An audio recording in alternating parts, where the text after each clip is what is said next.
The next one, demonstrated capability to develop and implement thorough procedures for security of the item bank, printed, taped, or computerized examinations, answer sheets, and examining scores.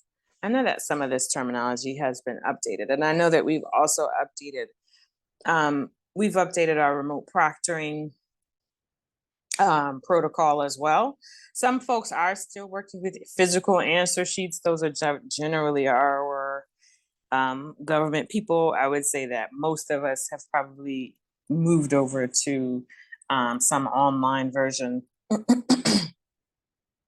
But in general, you'll have to describe whatever your process is. So if you've developed a process where you're using, 2 or 3 vendors are involved in the development and validation and administration of your examination, you'll need to communicate with that vendor to get this information. So let's say you have a process for your examination where you have one vendor for the administration, and then you have another one as you have one remote proctor vendor, right? And then you have another one psychometric vendor that's handling the validity examination validity.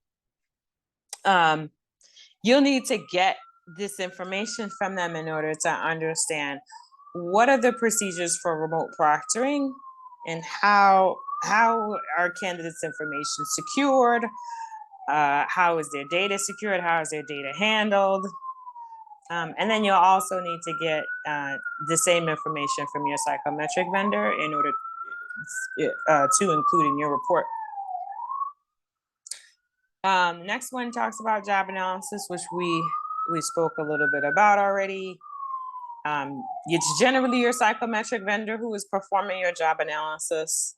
The products of that job analysis are the task and KSA list, your list of domains, and that same psychometric vendor will probably also be creating a test plan for you.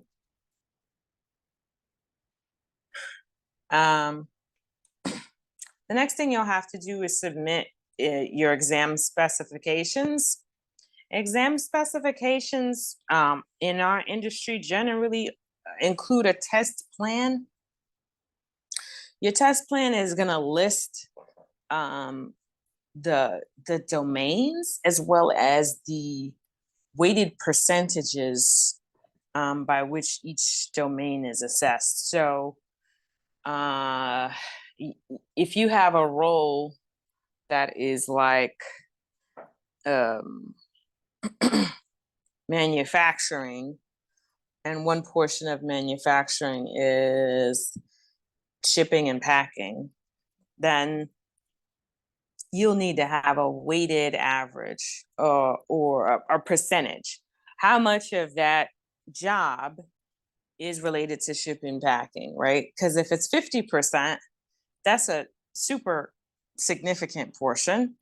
If it's 5%, that is also significant in that most of your questions are not going to be related to that topic, right? Most of your questions are going to be related to something that is a more significant portion of your exam. So your test plan is going to include a breakdown of the assessment and what you plan to measure and how much of each domain you plan on measuring. This term here, so the next standard says the number of unduplicated items in the bank. The term duplicated could be interpreted in many different ways, but what we're looking for is items that uniquely measure a construct or a domain, right? How many items are unique in that they measure, they link to a specific knowledge statement or task, or ability or competency. And how many of those items do you have in your item bank? On average, most examinations are going to have 100 questions on them. And so if you've got 100 questions on your exam, you'll want to have enough questions in your item bank that each of those questions is not getting exposed over and over and over again, right? Because if somebody is qualified for retake or something like that, then they'll be seeing the same test. So generally, if your exam has 100 items on it, you'll have about 400 items in your examination bank, and you'll have 400 unduplicated, I'll use that term, items in your bank. We use a number of different techniques to duplicate items in order to keep exams secure, in order to do a number of different things. But one of the techniques that we use is cloning of items. And it might be the case that those items won't qualify as a unique item if they are similar enough to another item that they're doing essentially the exact same thing. Yeah. So like, for instance, right, we might clone an item to create multiple exam forms. That item, maybe the only thing that's changed is one or two words. So the item is measuring the exact same thing. It's performing the same, it's doing the same thing, but it's intended to either create variety or create enough content for another form. So it might be that that item is not considered unique, but that you have like a group of items that are actually labeled together. The other thing that you need, moving to the next one, statistical performance of each item in the bank. You will need, and hopefully your software is helping you with this. If you're doing this manually, heaven help us all. But you need to have the statistical, you need to have item statistics. You need to have a software that is collecting and tracking item statistics each time you administer an exam. You need to be tracking item performance. You need to be tracking your p-value, the percentage of candidates who select a response correct. You need to be collecting your statistics on the distractors. So you should know for every distractor which one each candidate selected, to understand how your distractors are performing, and so that your psychometric team can perform a distractor analysis. You'll need to know, well, your software needs to at least do that in order for us to be able to do, your psychometric team can run the analysis. So we'll certainly save them time if your software can do some of that stuff. But if the software is not collecting the data at all, none of this is going to work out. It's just, I don't know if there's another way to say it, but you won't be able to do any kind of validation or any kind of anything if your software is not at the very minimum collecting percent correct of items, as well as the distractors. You need to know which candidates are the high performers, which candidates are the quote unquote lower performers. You need data on candidates that have passed the exam and candidates who have failed the exam. You need all of this data in order to be able to validate not only each item individually, but your test as a whole.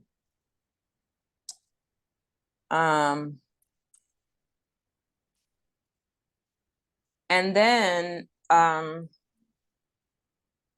the next one, number of examination forms and evidence of their equivalence to each other. So we perform a function called balancing and equating. Again, now you have software that will do this for you in most cases, but you'll still need to have an internal psychometric team or an external psychometric vendor be able to support this function and review the data. But basically, if you've got multiple exam forms, which most of us do, right? Because in a couple of instances, people might need another test, right? If a guy fails by one point and he decides he wants to retake, maybe he'll retake the exam in, I don't know, whatever your policy says. Maybe he has to wait like 3 months.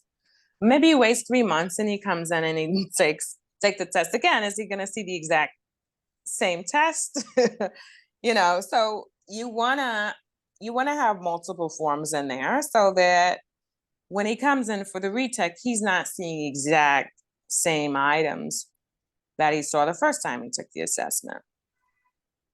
But the items that that are presented to him should be parallel to the items that were initially presented to him. So that assessment should be equivalent to the initial assessment, right? Psychometrically or statistically, there should be equivalence so that he's essentially taking the same test.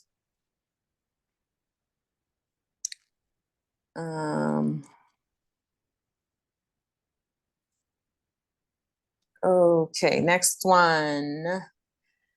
Description of method used to set passing score. So you've got the term I generally use is cut score. Cut score and passing score mean the same thing. You are going to have a lot of people mention the term modified Angoff here because Angoff is probably the most popular method for cut scores. You also have a bookmark method. You have a couple of different methods. Those are probably the most popular. There's another method that doesn't come to mind at the moment. So the ISO standards, or none of the standards, are going to specify which method you use. And for the most part, you could use any method you want, as long as you're able to speak to a method that you are using to set that cut score. And the challenge here is that most folks, or a lot, I won't say most, but a lot of associations or, certifying bodies or commissions will just say, or at least to start, they'll be like, oh, the pass rate is 7, and you're like, all right, well, but you can't just arbitrarily set a passing score. You've got to do a study. It's got to be based on a study. So you have to have evidence of having completed a cut score study. Your subject matter experts are going to come together. They're going to sit down, and then they're going to either take the test or they're going to rate the p-value or the difficulty level for each item, and you'll average that in order to determine the passing score for the minimally qualified candidate. What's your question here? Oh, I see some stuff in the chat. Is there any set standard for how many times a candidate could retake a test? It's generally an association policy. And so I haven't seen any like hard rules, but generally people will try to make you wait a little while so that you're not just coming in back to back and taking the assessment.